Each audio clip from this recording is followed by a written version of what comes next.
Alors, aujourd'hui, on va essayer de terminer, enfin, peut-être pas de terminer, en tout cas de bien avancer, notre travail sur Alibaba et les 40 voleurs. Alors, je vous avais demandé de regarder un petit peu ce que vous pouviez trouver concernant les péripéties pour la première partie. Pour la première partie du conte, on va essayer de s'attarder à une dizaine de péripéties. Après, si vous en trouvez une ou deux de plus, c'est pas très grave, ou une ou deux de moins, c'est pas très gênant. Alors, vous avez normalement fait cela chez vous. Je vais vous proposer un exemple de corriger, encore une fois, la manière dont on découpe un récit peut être faite différemment. Il n'y a absolument rien de remarquable dans ce que je vais vous proposer, ou en tout cas, il n'y a absolument rien qui soit unique. On peut faire différemment, ça ne veut absolument pas dire qu'on peut tout faire.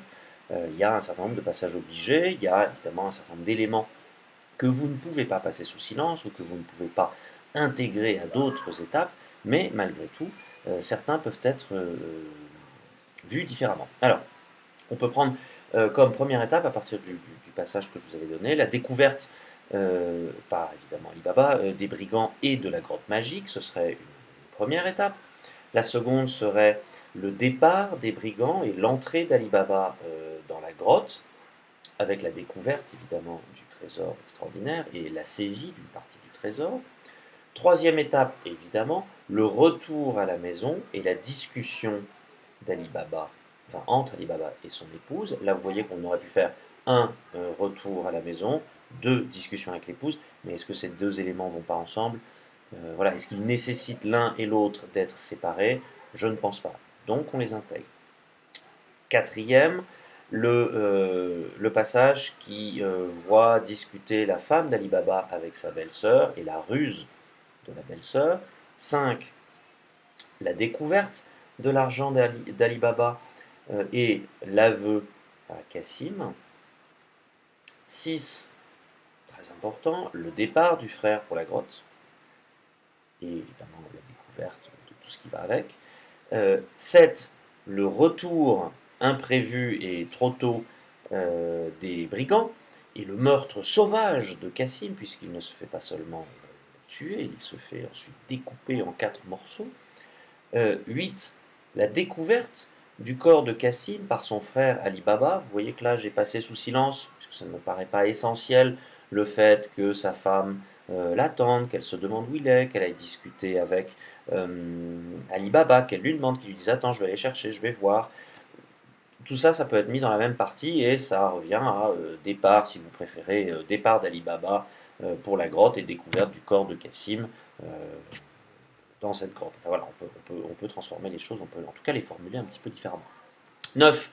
La ruse de la servante Morgiane afin de n'éveiller les soupçons de personne. Et enfin, l'enterrement de Cassim et l'emménagement très important d'Ali Baba avec sa belle-sœur, c'est-à-dire celle qui était la femme du regretté Cassim. Voilà pour les 10 étapes que je vous propose. Encore une fois, vous pouvez en avoir trouvé d'autres, ce n'est pas gênant. Il n'est pas forcément utile non plus de mettre une vingtaine d'étapes qui font toutes 10 lignes. Très souvent, si vous regardez attentivement ce que vous avez trouvé, vous devriez parvenir à regrouper. Alors, je vais vous projeter maintenant cet exemple de corrigé pour que vous puissiez le recopier. J'aimerais également que pendant 2-3 minutes, vous repreniez les étapes que vous avez trouvées pour ceux qui l'ont fait, puisque sans a priori de ma part, je suis persuadé qu'un certain nombre d'entre vous ne l'ont pas fait parce qu'ils ont oublié, ou bien parce qu'ils n'ont pas oublié, mais comme je ne suis pas là, c'est plus facile de ne pas se faire remonter les bretelles si on ne fait pas le travail. Quoi qu'il en soit, ceux qui l'ont fait, essayez de voir si ce que vous avez trouvé correspond de près ou de loin à ce que je vous propose. Si c'est totalement différent, demandez-vous si ce que vous avez trouvé est valide malgré tout, peut tenir un petit peu la route, ou si au contraire, effectivement, ça ne tient pas vraiment debout. Rien ne vous empêche là pendant quelques minutes, pour ceux qui regardent, d'en parler entre vous et de dire, puisque je ne sais pas par qui vous serez surveillé demain, euh, et de dire voilà, est-ce que moi je peux vous proposer ma version, mes différentes étapes, est-ce que ça vous paraît convenir, est-ce que ça ne vous paraît pas convenir. Voilà, discutez-en entre vous. Je vous passe tout de suite le corriger des différentes étapes de ces péripéties, et vous devez évidemment le noter sur votre cours. Ce sera le petit d péripéties.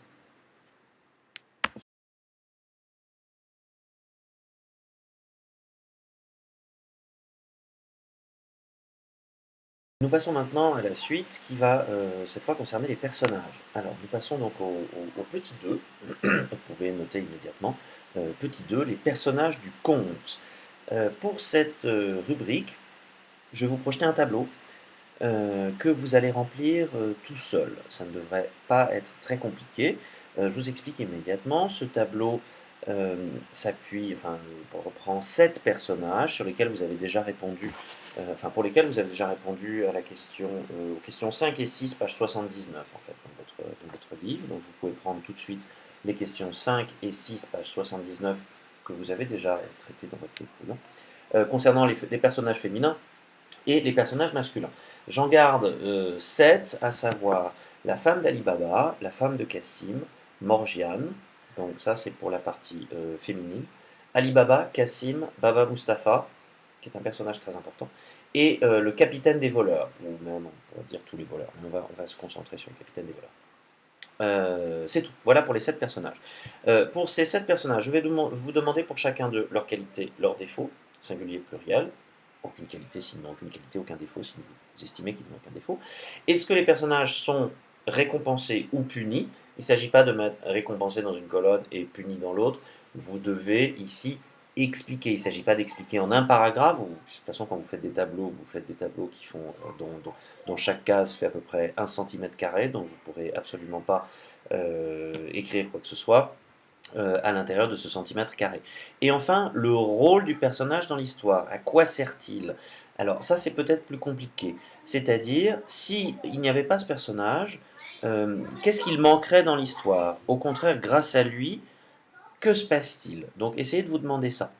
Voilà, donc vous remplissez ce tableau, vous prenez un petit moment pour le remplir, ça devrait vous prendre 10-15 minutes, et ensuite je fais un petit bilan, un bref bilan, avant de passer à la morale de cette histoire.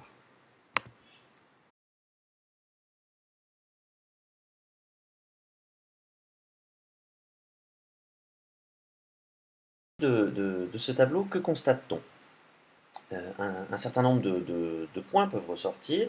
D'abord, on voit que les qualités et les défauts des personnages sont tout à fait partagés entre hommes et femmes. On ne peut pas dire, si on regarde attentivement le conte, que toutes les femmes sont mauvaises et tous les hommes sont bons, ou au contraire que tous les hommes sont mauvais ou que toutes les femmes sont bonnes dans ce conte. C'est tout à fait partagé. Certaines ont qualités et défauts. Donc ça, on le voit bien. Qu'est-ce qui ressort également, et dont on a déjà parlé lors du dernier cours, lorsqu'on présentait le cadre un petit peu de l'histoire?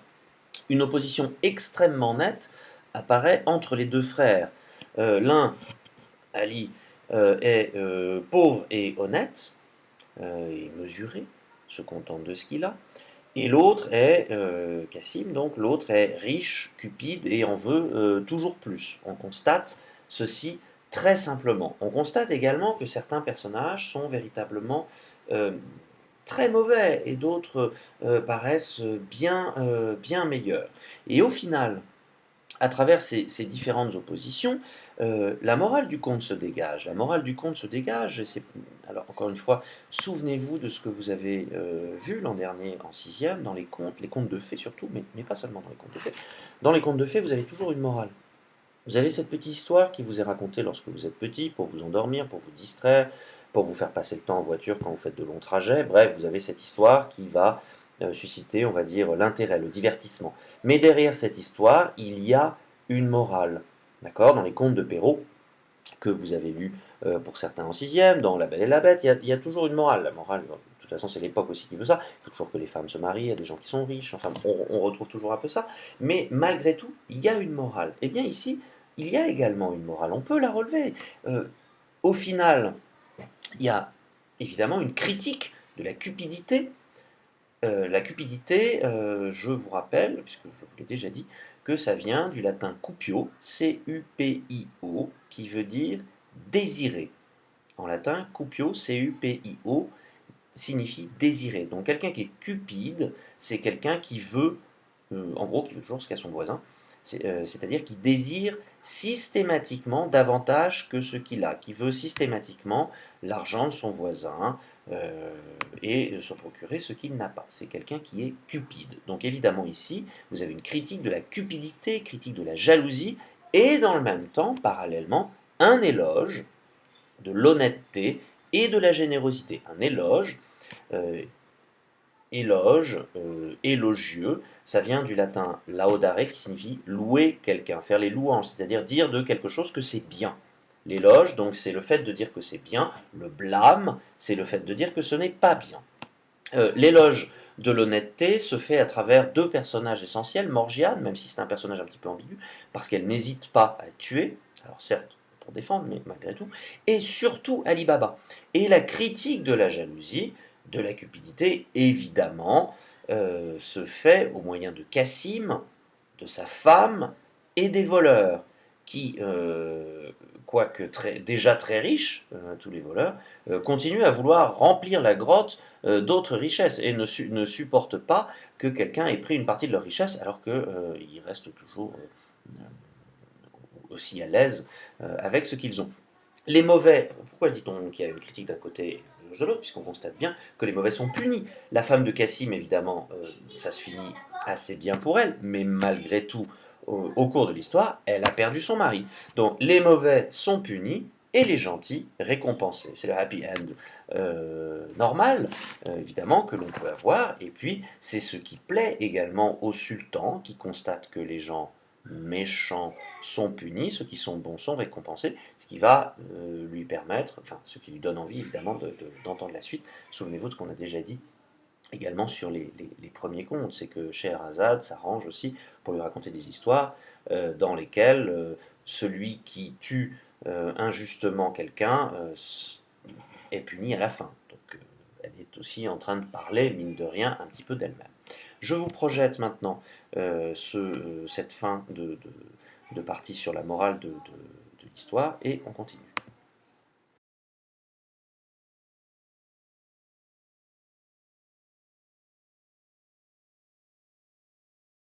À travailler sur les éléments merveilleux, puis l'étude de la langue. Mais l'étude de la langue, je pense que nous terminerons cela lors du prochain cours, avant d'entamer la dernière séance sur les mille et une nuits. Alors pour ce qui concerne les éléments merveilleux, donc c'est le petit 3, vous pouvez le mettre sur votre cours, vous pouvez écrire petit 3, les éléments merveilleux, et petit a, le merveilleux.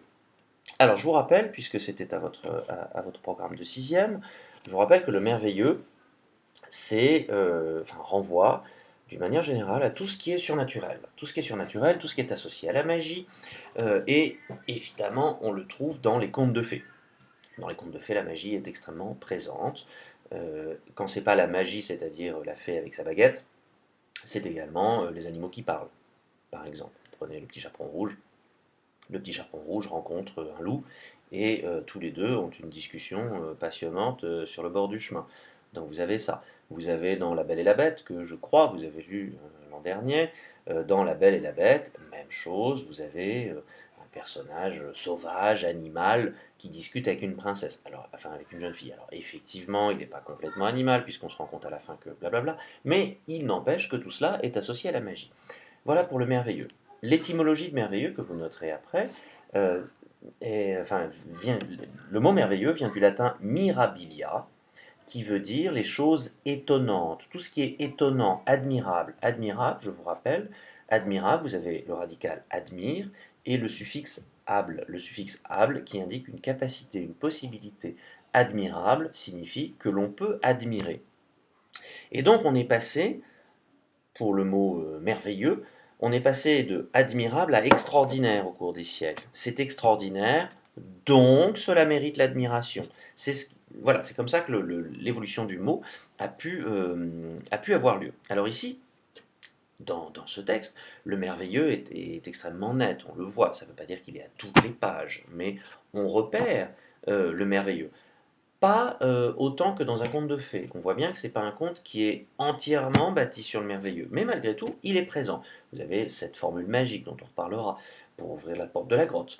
Vous avez aussi le fait que la grotte regorge d'objets précieux, et ça a aussi un côté un peu imaginaire, même si on n'est pas là dans la magie, mais le fait que cette grotte regorge d'objets tous plus luxueux les uns que les autres, on a l'impression d'une espèce de, de coffre sans fin. Dès qu'on en enlève un peu, il y en a toujours autant, comme si ça ne se vidait jamais. Donc on est un peu dans quelque chose de merveilleux ici. Et puis vous avez aussi le corps de Cassim qui est recousu, le corps en 4 morceaux, donc qui est recousu par un homme auquel on bande les yeux tout de même. Enfin, on n'est pas dans la chirurgie moderne. Déjà, la chirurgie moderne entraîne certainement quelques complications. Donc là, on est quand même dans un moment un petit peu étonnant. Donc on est bien dans le merveilleux. Ça, c'est le premier point. Mais également, second point sur lequel on va s'attarder, et qui est issu du premier, c'est l'image de l'Orient. L'image de l'Orient qui est à la fois réelle et fantasmée avec tout le côté merveilleux, effectivement. On en a déjà parlé, euh, et comme dans la plupart des contes des Mille et une nuits, on retrouve dans celui-ci une image de l'Orient qui renvoie à la réalité, et on va voir pourquoi, mais qui est aussi fantasmé par les lecteurs de l'époque. Alors d'abord, vous allez tout de suite recopier ce que l'on vient de voir sur le merveilleux, et on passe juste après à l'image de l'Orient.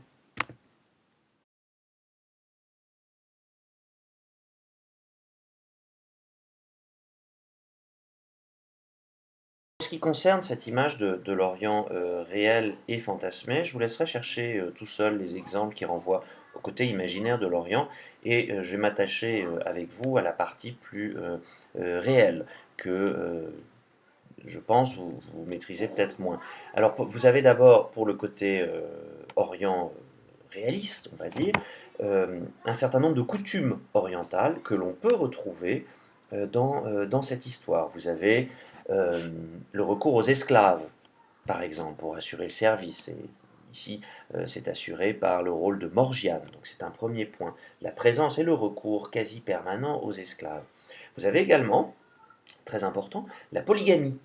La polygamie désigne le fait d'avoir plusieurs conjoints, plusieurs personnes avec lesquelles on vit, plusieurs femmes ou plusieurs hommes. Même s'il y a un autre mot pour plusieurs hommes, mais peu importe. En tout cas, la polygamie, ça vient, donc je vous donne l'étymologie, vous la noterez également, ça vient de deux mots grecs, polus, donc qui a donné poly, qui veut dire plusieurs, et gamos, qui veut dire le mariage, donc littéralement plusieurs mariages. Voilà pour la polygamie. Et la polygamie est une pratique qui est alors tout à fait courante en Orient, qui fait absolument fantasmer les Européens dès l'époque où les mille et une nuits deviennent populaires, mais c'est une pratique qui est alors tout à fait courante en Orient. Vous allez tout seul, vous n'avez pas besoin de moi pour faire ça, vous allez relever dans le texte, vous la trouverez dans la première partie notamment, une citation qui indique que la polygamie est est une pratique tout à fait commune, et que l'union d'Ali Baba avec sa belle-sœur ne choque absolument personne. Donc vous justifiez ce que nous venons de dire avec une citation que vous trouverez tout seul. Deuxième point, troisième point, vous avez donc d'abord les esclaves, la polygamie, vous avez la prospérité du commerce, que nous avons déjà évoqué lors de l'introduction aux Mille et une nuits, l'Orient, Bagdad, l'Égypte et autres. Pour le côté commercial, vous relèverez également deux éléments qui renvoient à cette idée. On voit bien que le commerce est extrêmement présent dans ce conte. Vous avez enfin, quatrième point, le hammam. Le hammam, c'est le bain public, qui est une pratique également tout à fait courante dans l'Orient de l'époque, qui est une pratique qui existe toujours, c'est-à-dire les hommes et les femmes sont séparés, et c'est un bain public, c'est-à-dire on peut aller se laver dans des bains pardon, qui sont mis à disposition par la ville. Vous cherchez l'endroit, là encore, où c'est évoqué dans le conte, c'est dans la deuxième partie, cette fois. Voilà. Donc, je récapitule. Pour l'Orient qui est présenté de façon tout à fait réelle, tel que ça existe, vous avez 4 points que je propose. Il y en a d'autres encore, hein. La manière dont la vie humaine est traitée, le côté meurtre systématique également pourrait en faire partie. Enfin, pas systématique, mais assez fréquent par le sultan, dans le récit encadrant, mais pas seulement par le sultan. Donc vous avez le recours aux esclaves, la polygamie, la prospérité du commerce et le hammam également. Voilà, je vous laisse noter tout cela, enfin dans 2 minutes quand je vais vous projeter l'ensemble.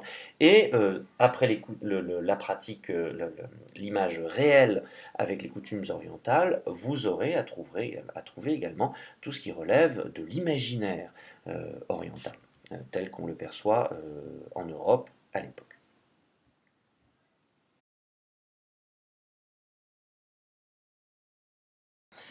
C'est tout pour aujourd'hui. Alors, demain, nous terminerons le travail à partir de l'étude de la langue. Attendez, demain, demain, c'est mercredi, donc ce sera pour jeudi, je m'y retrouve. Et alors, soit demain, en fonction de la vitesse à laquelle on va, soit demain, soit vendredi, on commencera à travailler sur Aladdin. Donc il faudrait que vous ayez relu l'histoire d'Aladin et la lampe magique, c'est-à-dire dans le livre, c'est à la page 43. Attention, comme pour Ali Baba, c'est divisé en 2 parties. Donc ça commence page 43, et vous avez la seconde partie qui commence à la page 53 et qui va jusqu'à la page 60. Voilà. Donc vous relisez tout cela et vous répondez à la question 1. Voilà, vous répondez uniquement à la question 1 pour demain. Oui, pour demain. Et pour vendredi, il y aura d'autres questions, mais déjà pour vendredi, vous pouvez commencer. Pour vendredi, dans votre manuel, avec lequel vous viendrez vendredi, dans votre manuel, vous travaillez la leçon sur le présent du subjonctif qui est à la page 272. C'est-à-dire, alors, ne revenez pas vendredi en disant j'ai pas fait, j'ai rien compris. Vous prenez le temps qu'il faut. Voilà, vous aurez mercredi après-midi, vous aurez jeudi pour commencer à lire ça. Dites pas j'ai rien compris quand on parle de terminaison ou de base verbale. Base verbale, c'est le radical. Voilà, donc tout ça, vous connaissez. Si vous vous appliquez un petit peu à vous dire ça va me prendre un peu plus que 5 minutes, vous verrez, il n'y a pas de complication. On travaillera sur l'emploi du subjonctif ensemble, mais la conjugaison, ça ne demande pas des talents particuliers, il suffit d'apprendre par cœur. Voilà. Donc vous reprenez ça, c'est à la page donc 272 de votre manuel. Je vous mets de toute façon tout cela sur Pronote. Voilà, bonne fin de journée à tous et au prochain cours.